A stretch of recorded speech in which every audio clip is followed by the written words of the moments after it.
You're listening to the Taylor Marshall Show, episode 42, Golf Cart Saints. I'm going to talk about my most recent game of golf. I'm a horrible golfer, and how it relates to the Catholic doctrine of sanctification, the process by which we become saints, because it's full of water hazards, sand bunkers, and long putts. Coming up next.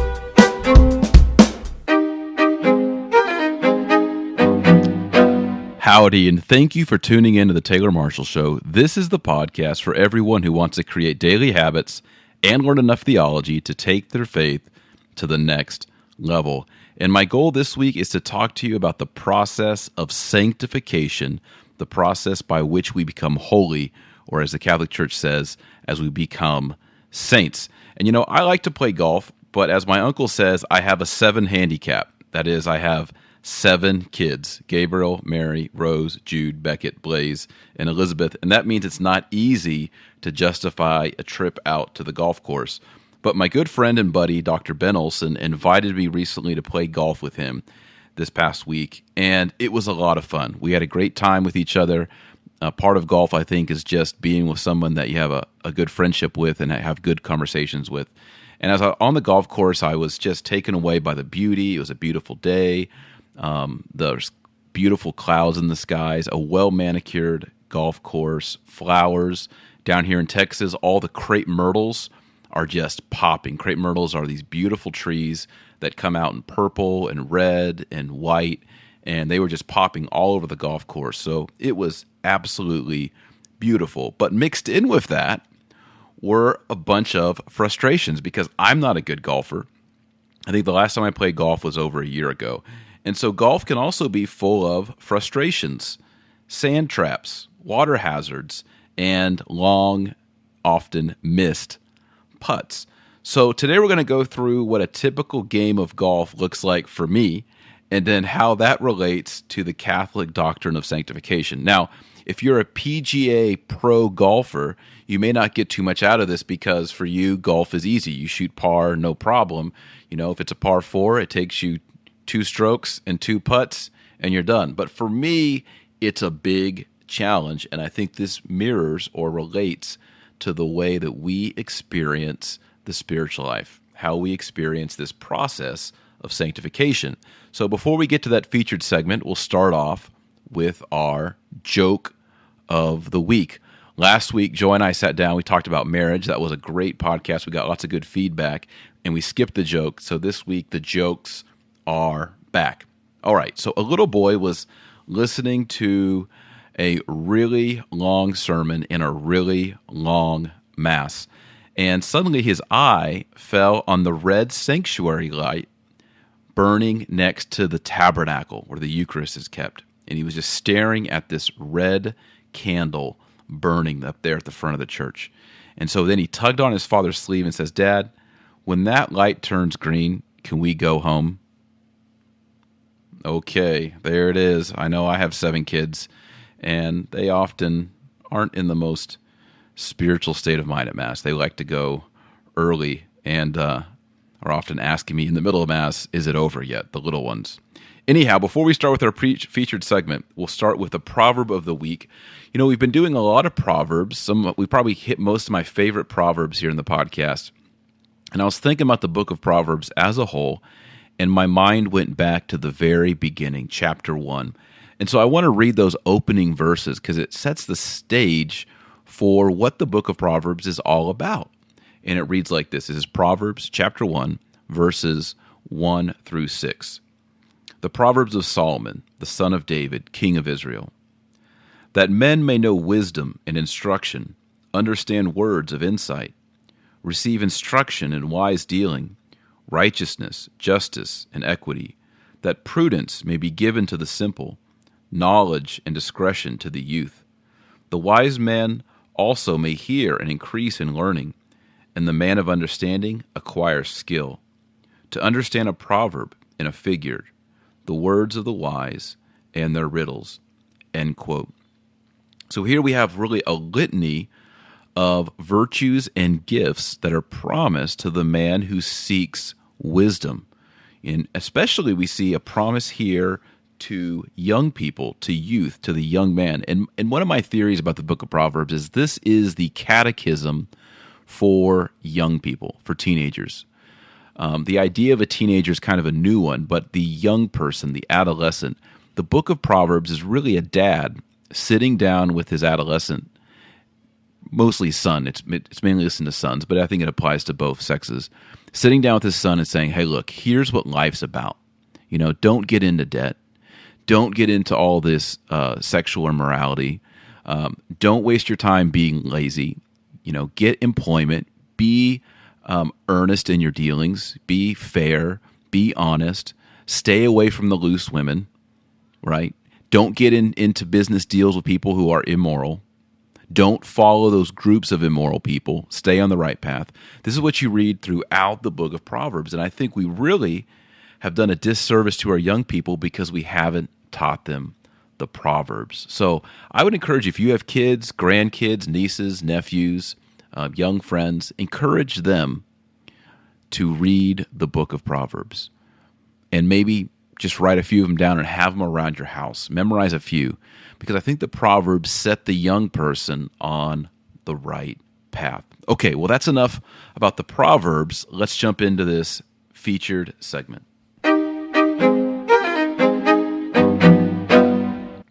Well, when I turned 16 years old, I figured out a way to get out of school. I joined the golf team.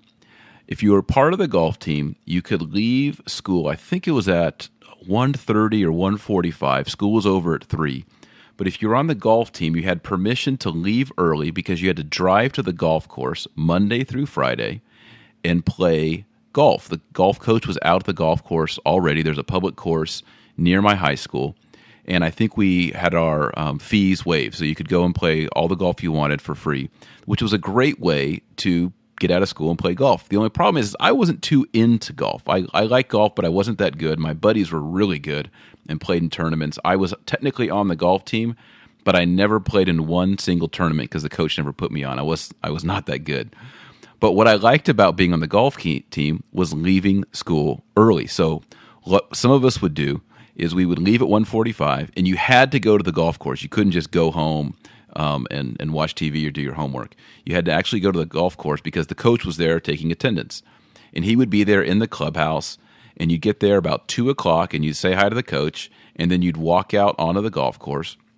And usually, I was kind of more lazy. I would play 9 holes, or sometimes not even 9 holes, and then I would head back to my car and be done for the day. So it was kind of a cheater's way to get out of school, and there were several guys on the golf team that did that, and I think, of course, the coach knew exactly what was going on. But as I grew older and through college and then through my 20s and into my 30s, I began to have a greater appreciation for golf because I think as you get older, you're stuck in an office, you're working more, and you don't have that much time to be in the outdoors. And I think there's something deeply human about the desire to be in a beautiful outdoor area. And so this past week I was able to play golf with my friend Ben Olson. And as we were starting out, he said, I think that all of us, all humans, want to be in a manicured, beautiful garden. And of course, he was referring back to Adam and Eve. And I think that's true. God created that garden, the Garden of Eden, and he asked Adam to tend it, to keep it, to cultivate it. That's the original vocation of mankind, is to manicure, to till, to keep, to cultivate a beautiful paradise, a garden that's pleasurable. And so I think all of us long to be in a beautiful, manicured, outdoor area, and the golf course provides that for a lot of people, especially here in America. It's an excuse to go out on a walk through a beautiful place. Now, Mark Twain has a quote about golf. You probably heard it before. But he says, golf is a good walk, spoiled, end quote. So, of course, this relates more to my experience as a golfer. It's a beautiful walk through a beautiful part of the earth, manicured, green, flowers, trees, but it's spoiled because of that little white ball that you chase all over the place. Now, for me, I don't play very often, and when I was playing this past week with my friend Ben, I would, of course, get up on the tee box, and I would try my best, and I think out of the 18 holes, I think maybe 16 of those drives ended up in the rough. In other words, not on the fairway. And, of course, if you're playing with someone, this is frustrating because they have to either walk with you or drive over to help you find your ball under a tree, under a rock, maybe in the water, and dig around in the rough trying to find that lost ball. And honestly, I did lose a few balls. There was one interesting element in the golf game where I hit it and shanked it off to the right towards some trees, and there was a squirrel on a tree, and my golf ball actually hit the squirrel and knocked the squirrel off the tree. I've never done that before. So I didn't have any super great shots, but that was kind of an interesting thing that happened in the golf game. I've never seen that ever before. And I did have a few, putts and a few good chips. And, I think the golf angels reward you every once in a while with some good shots so that you'll come out again next time. But for the most part, the game is frustrating, and it's full of frustrations. I hit my ball into the water. I hit it to places where I couldn't get to it. And I hit the ball into the sand traps, and sometimes you just get frustrated and you have like 4 or 5 swings in the sand trap and you just can't get the blessed ball out of the sand trap. So there's a lot of frustration. And in my early 20s when I played golf, and in my teens too, I would get really upset and frustrated and angry on the golf course, and my friends did as well. And I was probably better back then than I am now. Because you expect to be good. And now that I'm older, I realize I don't play enough. I don't practice enough. I'm just going to go out there and enjoy the fellowship and enjoy the beauty. So I really don't get angry anymore. And probably because of God's graces, my passions are maybe, hopefully, a little bit more tempered. I'm just out there to have a good time. But still, there were moments, for example, when I'm in that sand bunker and just can't get out of it, that I start to get frustrated. Or I think I'm going to have a 1 or 2 putt and it turns into a 4 or 5 putt. And you can just feel that tension building up. It's a frustration there in the golf course. And usually what I do at that point is I just look up. I look at the blue skies. I look at the green trees, right? The grass, the flowers. And I think, I'm blessed. I'm in this beautiful oasis. Who cares if I miss the putt? Okay, so now how does all of this relate to the Catholic doctrine of sanctification? Well, in 3 ways.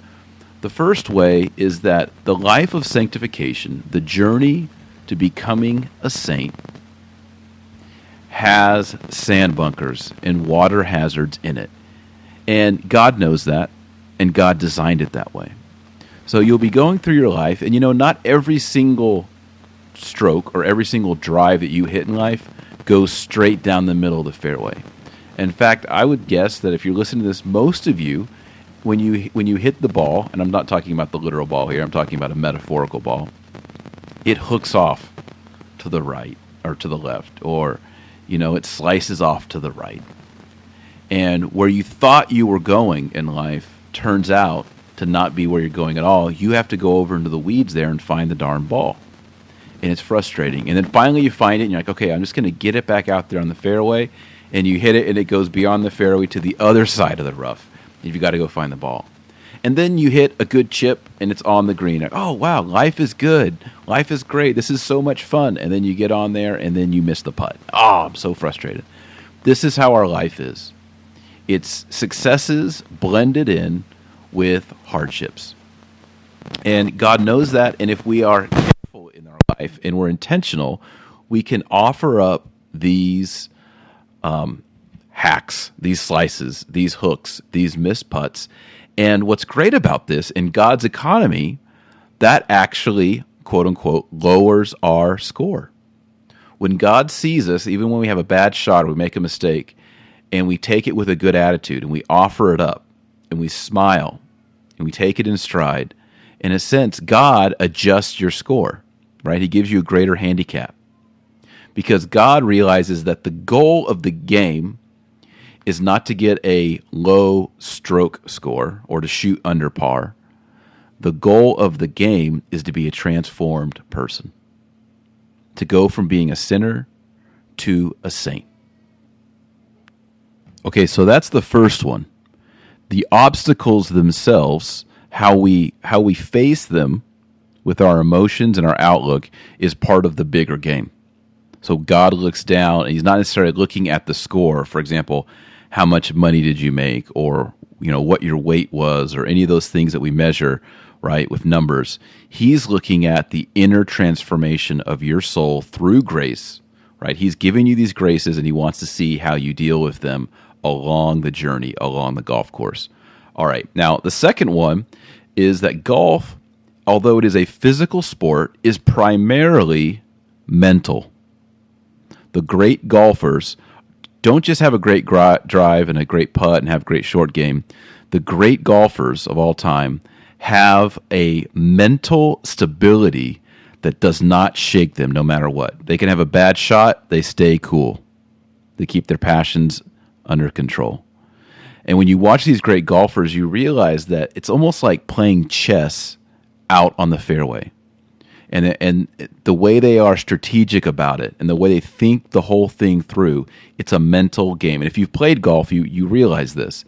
It's primarily mental, and it's the ability to push stress down and do what you need to do with your body. Because if you allow yourself to get psyched out, you start playing worse. And I found this myself. I find that if I have good conversation and I'm not thinking about the game, I start hitting better shots and getting better putts. When I start thinking about, okay, how's my follow through? Okay, what about my grip? Are my feet in the right place? Am I lined up right? When I start having all these thoughts, or where are my hips at? Are my hips pointing the right way? Or it's when I start doing even worse. All right, so it's about a mental coolness, right? Taking things in stride. And we see this in the gospel. Our Lord says, don't worry. Don't worry about what you're going to eat. Don't worry about what you're going to wear. Look at the lilies of the field. Look at these birds. God takes care of all of these things. And so, maybe you're in your life, you've hit your ball into a sand bunker and you can't get out. You look at it and you're like, I will never get out of this bunker. Maybe it's a health issue. Maybe you're just in so much debt. You're like, I'm never going to get out of this debt. Maybe you're in a bad relationship. Maybe you have bad friendships. Maybe you have an addiction, and you think to yourself, I am never going to break this addiction. I am just screwed. I'm helpless. Well, hey, God says to you, no, you can. You can. I'm here to help you. I'm here to help you make the shots. And even when you don't make the shot the first time or you whiff the ball, I'm still here giving you the graces to overcome those feelings of negativity, of sorrow, of depression. I'm here to help you. Okay, so God is giving these graces to renew our minds, as Paul says in the Epistle to the Romans. He wants to renew our minds. He wants to give us intellectual virtues. If you listen to the podcast, was it last week or the week before, Brother Bradley Elliott of the Dominican Order talked about the 5 intellectual virtues. Go back and listen to that one. It's awesome. Right? God is here to bring virtue to your mind so that you can control your body in this life. So if you struggle with alcohol or eating or sexual immorality or disorders, God is here to renew your mind so that you can play this quote-unquote game with your body, just like in golf. So when a great golfer gets stuck off into the rough, or he's off the fairway, or he's in a sand trap, or he has a difficult shot near a tree, he has, quote-unquote, renewed his mind enough to stay cool and then control his body to do the right thing to get out of it. And guess what? That didn't happen in one day or in a couple weeks. And this brings us to the third point. The third point is golf, your golf game gets better through repetition. Perfect practice makes perfect. This goes back to something Thomas Aquinas teaches all over the place, and it's a virtue ethic. And we have a podcast on this as well, Virtue Ethics, if you look in our archive. We must practice the virtues. You don't just get baptized or wake up one day and you're just a really holy, nice guy or a really holy, nice gal. You don't just wake up one day and you're the perfect spouse for your dream spouse. It takes practice. You know, there were times when these great golfers, like, or Tiger Woods, everybody knows Tiger Woods, these great when he wasn't good, when he couldn't hit into the fairway, when he missed putts all the time. But you must practice it over and over and over, and you create a habit. And a good habit, according to Thomas Aquinas in the Catholic Church, is called a virtue. And a bad habit is called a vice. So to be virtuous isn't to do one good thing. To be virtuous is to have done a good thing 2,000 times and then created a habit. So if I went out to the golf course on a short par 3 and I hit a hole-in-one, which would be fantastic, I still didn't be a good golfer. On a fluke, I hit a hole-in-one. But I'm not. If you looked at my scorecard, you'd be like, man, this guy can't even break 100. He's horrible. And likewise, you can go out and do a really good deed, but that doesn't mean that you're virtuous. This is what Thomas Aquinas teaches. Virtue is the repetition. It's the mastery of the good work. So you might say, let's say your appetite. You might say, I'm going to get fat. I'm going to eat too many calories if I have 2 pieces of cake. I'll just have 1 piece of cake. Okay, way to go. You resisted that temptation. Well, if every other night of the week you go ahead and eat 2 or 3 pieces of cake, you're not practicing the virtue. You did it one time, and that's great. That's good. God loves that. But what we're called to is the life of virtue, which requires repetition, a habit. And the more and more you do it, the more easy it becomes. That's how God made humans. The more you do something, the more easy it becomes. So when you first start jogging, it's hard. The more you jog, the easier it gets. Waking up early, the first 2 or 3 times are horrible. After you've woken up early for 1 year, it's easy. You don't even think about it. If you tell your spouse, I love you 5 times a day, and you do that for 20 years, it's easy. If you don't do it, it's hard to remember. So everything about us is based on habituation. And if you're a parent and you understand this, you unlock this, you're going to see great changes in your kids because you're going to realize that it's all about habituation. It's about creating the patterns and the habits over and over and over and over again so that they have what you want them to do inside their souls. It's programmed in there through habituation. And that's because we are rational animals. And you can see this in the animal kingdom as well. If you have a dog or a cat or a bird, even a fish, you can habituate them to do certain things by rewards or by punishments, right? And the same thing with children and the same thing with adults. We habituate ourselves constantly. And if you're intentional about your life, you'll realize that every single day presents with it a set of habits that can be acquired or lost. So if every single night this next week after dinner you sit down and flip on the television and watch TV every night, probably the next week you're going to do the same thing, and the next week you're going to do the same thing, and the next week you're going to do the same thing. But if every night at 8 you sit down with your family or with some friends or with some religious brothers and sisters or your neighbors and you pray the rosary for 18 minutes, and then on Tuesday you do it, and then on Wednesday you do it, on Thursday, and you do that for a week or two, guess what you're probably going to be doing 2 weeks from now? The same thing. And it has to do with bad things as well. Looking at or hearing the wrong things, pornography, for example, or just picking your nose. All those things are based on habits. And golf is a perfect example of that. You have to be out at the range hitting balls over and over and over. You have to master the pitching wedge, master the 9-iron, the 8-iron, the 7-iron, all the way up to your driver. You have to master every club, and then you've got to master situations in which you use clubs in different ways. If you can habituate yourself on all of those levels, you are a professional golfer. And what God asks for us is that we habituate ourselves in all of these categories. And if you've seen my video on the 7 deadly sins, that you habituate yourself to overcome all 7 deadly sins, and that you habituate yourself in all 7 of the virtues, that you become a beautiful, holy saint. And if you think about all the saints and you read their lives, you realize that's exactly what they did. They weren't, all of them early on in life, perfect. They missed spiritual putts. They were in the spiritual bunkers. They were in the spiritual water hazards. They were in the spiritual rough. They whiffed a few balls, but they kept practicing. They kept habituating themselves, and they went, quote unquote, pro.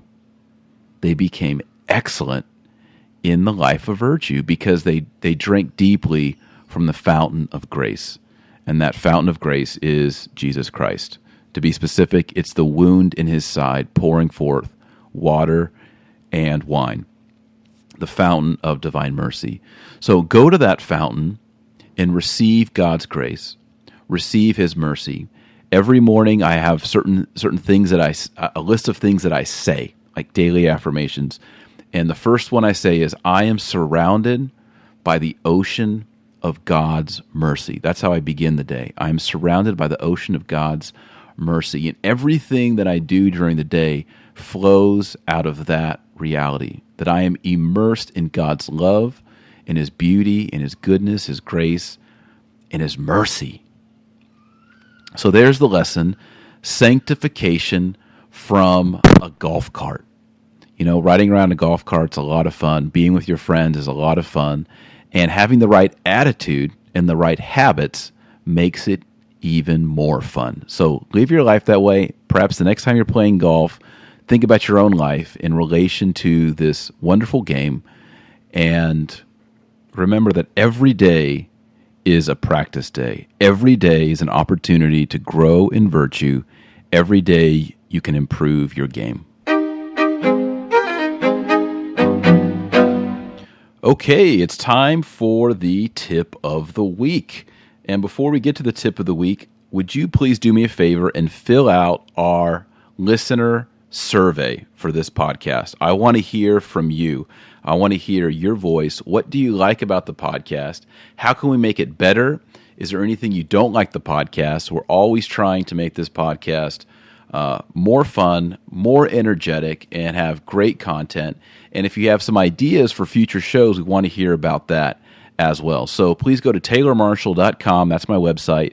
And at the top of the page, you'll see weekly podcast. Click on that button, and you'll see right there the survey. Please, if you haven't taken that survey yet, I would really appreciate it because I want to hear from you so we can make this show better. And I'm always interested in new show topics. So please keep the ideas coming. I get a lot of great ideas from y'all and really appreciate all of you. Okay, so our tip of the week is mini breaks. All right, a mini break. Throughout the day, many of us, and myself included, are at computers.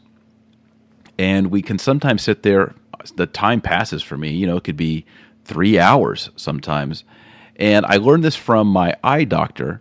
He said, every 50 minutes, or if you could do 30, be better, you need to get up from your desk and look someplace where your eyes can refocus. So your eyes are usually looking at about a 1.5 foot distance at a screen with tiny little letters. If you can get up and look out a window or go outside and let your eyes look at something like 100 yards away, 300 yards away, look out a window.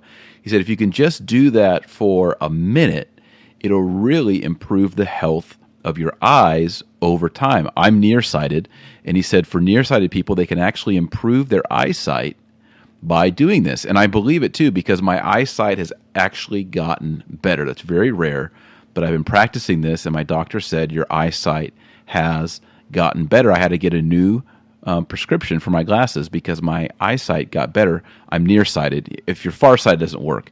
If you're nearsighted, you can't improve it here. But this principle applies to your whole life, and it's just little mini breaks. So throughout the day, you just take a break. And, it can be just a walk around your office, go to the water cooler, but try to do one about every 50 minutes to an hour. I had a professor in college who said that smokers, people who smoke cigarettes, have great mental health because the nicotine forces them to go outside and take a break. And he said, often smokers, there's always a spot for smokers. I'm not a smoker, but I have friends who are. And outside buildings and restaurants, there's always a spot where the smokers are. And every, hour or so, a smoker will feel the need, and he'll go out there, and there'll be other people, and he just has a nice 5 to 10 minute break where he talks to other people and he does absolutely nothing. He holds a cigarette. Now, it's not the healthiest habit, but my professor's point was we smokers actually take a little break throughout the day, and it relaxes us and lets us think in a way that's deeper than a lot of people who are just constantly cycling thoughts in their brain. We take a break and we relax ourselves, relax our mind, relax our eyes, and then we go back to our work refreshed. So you don't need to take up smoking or cigarettes to have this habit in your life. Instead, just take a 5-minute water break. Don't make going to the bathroom your only break in the day.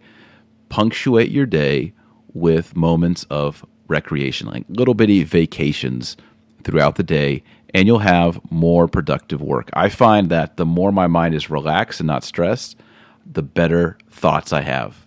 And these could be, book ideas or ideas for the family or ideas in prayer or ideas in theology. No matter what it is, the more relaxed I am, the more imaginative I am, and the better thoughts and the better strategies always come from these times of mental relaxation. Okay, so let's move on here to our Latin word of the week. I love this Latin word. The Latin word of the week is par, P-A-R, par. If you play golf, if you're par, if it's a par 3, you got 3. If it's a par 4, you got 4. And if it's a par 5, you got 5. And par in Latin just means equal. It can also mean well matched. So if the course is a 72-stroke course and you shoot par, that means you are equal to the measurement of the course. You got 72. If it's a par 3 and you get 3, you are on par. You are equal. So there it is. The Latin word of the week, par, equal. Well, hey, thanks for listening. I've got a gift waiting for you. If you haven't already, download it. Go to taylormarshall.com, and you'll see in the upper right-hand corner is a free book, Thomas Aquinas in 50 pages. If you ever wanted to study Thomas Aquinas, this is the short and easy book to get acquainted with Thomas Aquinas and his theology and philosophy. So go to taylormarshall.com and download that book. Also, if you enjoy this podcast, please subscribe to it. It comes out every single week, and I would love it if you would rate this podcast. You can go to iTunes, and you can leave a 1 to 5 star review, and you can also leave your comments about that. And I want to give a shout out to everyone who left reviews in the past week. There's quite a few of you, but I want to give a shout out to every one of you. The first one is Chemical Theologian. He left his name as Chemical Theologian. He left a 5-star review. And he says, I travel a lot for my job, and this is probably my all-time favorite podcast. The advice you give is practical, orthodox, and truly uplifting. Every week, I look forward to your podcast with great anticipation. Thank you so much, Dr. Taylor Marshall. Well, thank you very much, and thanks for leaving that 5-star review. I really appreciate that. Also, a shout-out to Sally Dew, who left a 5-star review, and August Mom C. She left a 5-star review. And let's see, C. Koski, thank you so much for your 5-star review. And Scoob Haig, I guess that's the way you pronounce it, and Janair, thank you so much. Those are all 5-star reviews. And thank you for everyone who's taken time to go into iTunes and leave a 5-star review. It helps other people find the podcast because it makes it more popular, and that just means more and more people hear these lessons and are encouraged. So thank you for all of you who've left reviews there. I truly do appreciate it. Well, That's it for this week. I hope you learned a little bit about the life of sanctification, and that's not all easy. There are setbacks, but every setback is a setup in God's economy. He's with you all the way through it, and even when you have a bad putt or you're stuck in the sand bunker, God is with you, and He's not scoring you on your stroke count. He's scoring you on your attitude, your inward transformation through His grace. Well, thanks for listening, and remember that our Lord Jesus Christ said that you are the light of the world and the salt of the earth. So go out there and be salty.